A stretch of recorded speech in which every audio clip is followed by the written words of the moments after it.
तो नई संसद में बजट सत्र के दौरान आज वित्त मंत्री निर्मला सीतारमण ने अंतरिम बजट पेश किया है। केंद्र की मोदी सरकार ने आम आदमी को इस बार इनकम टैक्स स्लैब में कोई भी राहत नहीं दी है। पुरानी टैक्स रिजिम चुनने पर अभी भी आपकी 2.5 लाख रुपए की इनकम ही टैक्स फ्री रहेगी। हालांकि इनकम टैक्स के सेक्शन 87A के तहत आप 5 लाख रुपए तक की इनकम पर टैक्स बचा सकते हैं। वहीं नई टैक्स रिजिम चुनने से पहले की तरह ही 3 लाख रुपए तक की इनकम पर टैक्स नहीं देना होगा। तो अंतरिम बजट 2024 वित्त मंत्री निर्मला सीतारमण ने पेश कर दिया है। मेरे साथ में पूरा विश्लेषण के लिए पर्सनल फाइनेंस एडवाइजर विनोद फोगला जुड़ चुके हैं। जी विनोद जी, आपका बहुत बहुत स्वागत है। सबसे बड़ी बात बजट की कि टैक्स स्लैब के अंदर कोई भी बदलाव नहीं किया गया है, जिसका सभी को इंतजार था कि कुछ थोड़ा बहुत बदलाव मिलेगा। और अब तक के बजट जितने भी पेश किए जाते रहे हैं, सब में कुछ न कुछ थोड़ा बहुत मामूली बदलाव होता रहा है, लेकिन इस बार कोई भी राहत नहीं आयकरदाताओं को। पत्रिका टीवी के सभी दर्शकों को मेरा नमस्कार। इसकी डिटेलिंग में मैं घुसूं उससे पहले आपको 2-3 चीजें राहुल जी आपको बता दूं कि ये बहुत ही अच्छा बजट है जो 3-4 चीजों पे फोकस करके इन्होंने बजट बनाया है। सबसे पहली अगर मैं बात करूं, युवा और अन्नदाता और नारी, 4 चीजों पे इन्होंने फोकस किया है पूरे बजट के ऊपर।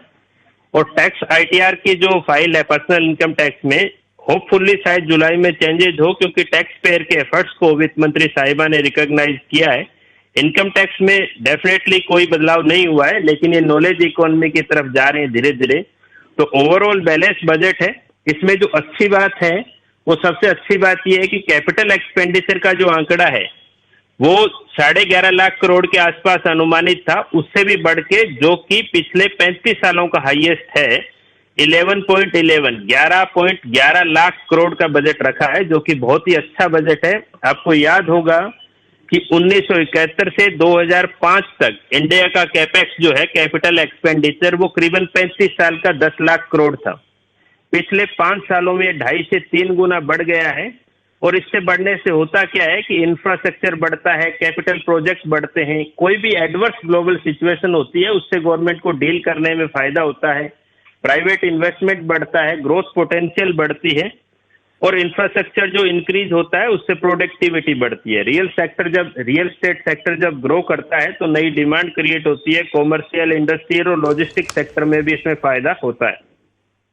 और कैपिटल एक्सपेंडिचर में क्या है कि इसका मल्टीप्लायर हायर होता है। जब कैपिटल एक्सपेंडिचर में अपने इन्वेस्ट करते हैं तो 6 to 8 टाइम्स इसका मल्टीप्लायर लौट करके आता है। दूसरी चीज जो इस बजट के अंदर सबसे इंपॉर्टेंट थी वो थी फिस्कल डेफिसिट। फिस्कल डेफिसिट यानी आसान शब्दों में आप यूं समझ लीजिए कि आपका खर्चा और आपकी आमदनी क्या है। यानी अगर 5.8% फिस्कल डेफिसिट का टारगेट रखा है तो इसका मतलब ये है कि सरकार के पास कमाई 100 रुपए आएगी तो सरकार 105 रुपए 80 पैसा खर्च करेगी। अब फिस्कल डेफिसिट पे पूरी दुनिया की नजर होती है और पता चलता है कि अर्थव्यवस्था किसी देश की कितनी मजबूत है या कमजोर है। तो ये फिस्कल डेफिसिट भी 5.8 रखा है, जो कि रिवाइज किया है, इससे पहले 5.9 था।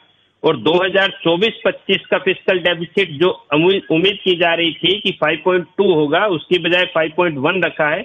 और 2025-26 का 4.5% रखा है टारगेट, जो कि एक बहुत ही रोड मैप दिया है और आने वाले टाइम में अपने को रोड मैप मिलेगा भी इसका जुलाई के बजट में। तो ये बहुत ही अच्छा बजट मेरी नजर में है। कुछ चीजें सिंप्लीफिकेशन करने के पर्पज से भी की है, जैसे TDS रिफंड है वो 94 डेज में, जो कि 10 डेज में हो गया।